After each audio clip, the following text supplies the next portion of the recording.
Dear friends, आज हम half yearly examination class 10th subject English के पेपर को हल करने जा रहे हैं। आप लोग ध्यानपूर्वक देखिए और समझिए। आप लोगों को इंस्ट्रक्शंस दिया गया है, निर्देश दिया गया है।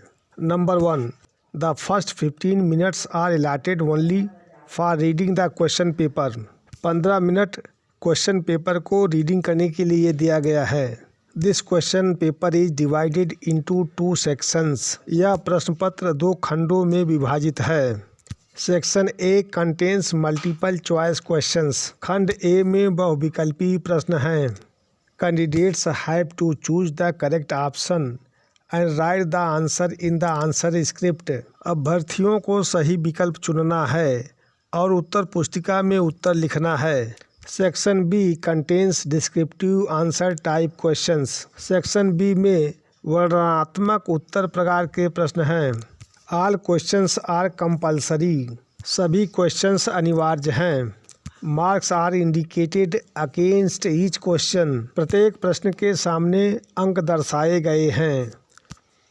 निम्नलिखित पैसेज को ध्यानपूर्वक पढ़कर सही विकल्प चुनकर प्रश्नों के उत्तर दीजिए।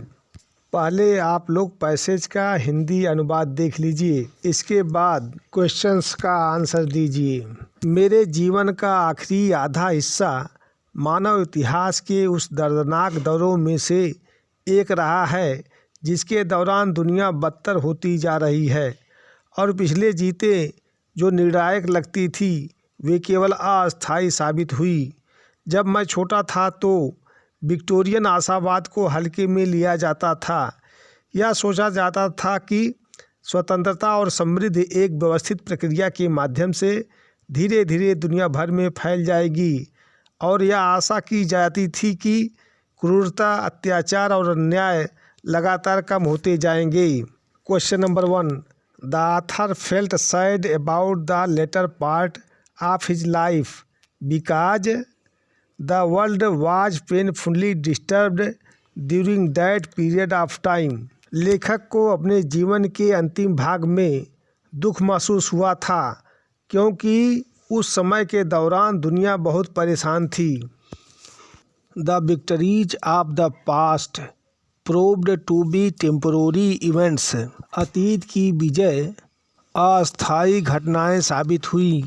The word definitive used in the passage means final. गद्य में प्रयुक्त डेफिनेटिव का अर्थ है फाइनल। क्वेश्चन नंबर 4 से 8 तक करेक्ट ऑप्शन चुनना है, सही विकल्प चुनना है। This policeman arrested that man. They will buy this car soon. इस सेंटेंस में वर्ब बताना है। Verb identify the verb. इसमें वर्ब है इज, ही प्रोनाउन है, इज वर्ब है, वरीड एडजेक्टिव है, मैन नाउन है। क्वेश्चन नंबर 7, इसमें सभी ऑप्शन फिट बैठते हैं। The boys found the missing child. दिए गए पैसेज पर आधारित क्वेश्चन का आंसर देना है। On the ledge the young seagull was alone. चट्टान पर युवा सीगल अकेला था। The great expanse of sea stretched down beneath. समुद्र का विशाल विस्तार नीचे फैला हुआ है। प्रोज लेसन पर आधारित क्वेश्चन का आंसर देना है। What name does Anne give to her diary. तो किट्टी, किट्टी। एनी ने अपनी डायरी को क्या नाम दिया है। तो Kitty, Kitty. What did the children like to buy. Bangle bread. बच्चों को क्या खरीदना पसंद आता था। तो बैंगल ब्रेड, गोल गोल bread. How are bakers in their physique. Plump, plump. Bakers का शारीरिक गठन कैसा होता था। तो मोटा होता था, मोटा। इस स्टैंजा को पढ़िए, इसी पर आधारित क्वेश्चंस के आंसर को बताइए, सही विकल्प चुनिए। What does he sense first responsibility, उसे क्या महसूस होता है? तो उसे पहली जिम्मेदारी महसूस होती है। व्हाट इज एक्सटर्नल, एक्सटर्नल क्या है? तो मनी है, पैसा है, पैसा। क्वेश्चन का आंसर देने के लिए करेक्ट ऑप्शन चुनिए, सही विकल्प चुनिए। Tricky's actual problem was excess food, tricky की वास्तविक समस्या थी अधिक भोजन लेना। Horace Danby was fond of reading rare and expensive books, Horace Danby शौकीन था दुर्लभ और महंगी किताबें पढ़ने का। Whose house did Griffin set on fire, the landlord, Griffin ने किसके घर में आग लगाई? तो मकान मालिक के घर में। How many times did Horace Danby make a theft in a year?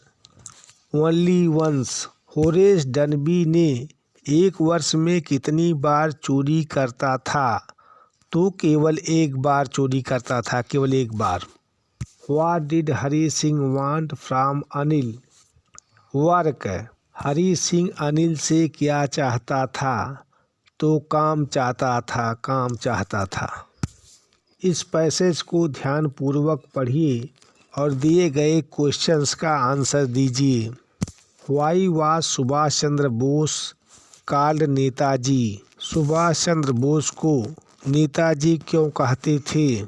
Subhash Chandra Bose was called Netaji because he led his countrymen on the right. Subhash Chandra Bose को नेताजी इसलिए कहा जाता था क्योंकि उन्होंने अपने देशवासियों को सही रास्ते पर ले गए। व्हाट डिड ही से टू हिज कंट्रीमेन? उन्होंने अपने देशवासियों से क्या कहा? He said to his countrymen, give me blood and I will give you freedom. उन्होंने अपने देशवासियों से कहा, तुम मुझे खून दो, मैं तुझे आज़ादी दूंगा। Fill in the blanks, blank को भरिए, खाली जगह को भरिए। Subhash Chandra Bose was a great leader of India. He was imprisoned many times. The British power was getting weaker. He escaped from Kolkata in the guise of a Pathan. वह पठान के वेश में कलकत्ता से बच निकले। राइट द मीनिंग्स ऑफ, दिए गए शब्दों का अर्थ लिखना है। इम्प्रीजन्ड, इम्प्रीजन्ड मीन्स जेल में बंदी रखना, बंदी बनाना या कैद रखना। शेकिंग, शेकिंग मीन्स हिलना। गाइज, गाइज मीन्स छदम, भेष। बैटल, बैटल मीन्स युद्ध। Write a letter to the chairman of municipal corporation of your city complaining to him about inadequate supply of water. अपने शहर के नगर निगम के अध्यक्ष को पानी की अपर्याप्त आपूर्ति के बारे में शिकायत करते हुए एक पत्र लिखिए। Or, write an application to the principal of your college to grant you leave for 3 days as you have to attend the marriage of your cousin sister. अपने कॉलेज के प्रिंसिपल को 3 दिन की छुट्टी देने के लिए आवेदन पत्र लिखें क्योंकि आपको अपनी चचेरी बहन की शादी में शामिल होना है। आप लोग एप्लीकेशन को कहीं से देख करके लिख लीजिएगा। Write a report on Diwali celebrations in your village or city in about 80 to 100 words. अपने गांव या शहर में दिवाली उत्सव पर लगभग 80 से 100 शब्दों में एक रिपोर्ट लिखिए। इसको कहीं से देख करके लिख लीजिएगा। Or, write an article on the importance of a school library in about 60 to 80 words on the basis of the hints given below. नीचे दिए गए संकेतों के आधार पर विद्यालय पुस्तकालय के महत्व पर लगभग 60 से 80 शब्दों में एक लेख लिखें। स्कूल लाइब्रेरी पर एक लेख लिखना है, हिंट दिया गया है। सबसे पहले आपको इंट्रोडक्शन लिखना है, इसके बाद books on various subject heading डालकर लिखना है। इसके बाद बिल्डिंग्स एंड अरेंजमेंट के बारे में लिखना है, कीपिंग बुक्स। इसके बाद यूजफुल फॉर स्टडीज। इसके बाद कंक्लूजन। इसी हेडिंग के आधार पर आपको लिख लेना है। क्वेश्चन नंबर 4 से नाउन को पिक आउट करना है, छांटना है। तो इसमें बॉयज नाउन है, इसमें सुटेबल एडवर्ब, उचित एडवर्ब लगा करके खाली जगह को भरना है।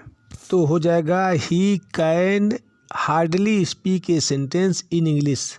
इसमें हार्डली हो जाएगा, एडवर्ब हार्डली। वह मुश्किल से एक सेंटेंस इंग्लिश में बोल सकता है। क्वेश्चन नंबर सी को इनडायरेक्ट स्पीच में बदलना है। My friend said that he was thinking to leave that job. Question number 4 का डी, इसका ट्रांसलेशन करना है। आइए देखिए। My friend has come from Bareilly by the morning train today. I have to show him the sight of Allahabad. He is tired today. I will take him to see the confluence of Ganga and Yamuna tomorrow. Dear friends, question number 5वां से लेकर के 10वां तक बड़े बड़े हैं, इसको आप लोग कहीं से देख करके लिख लीजिएगा।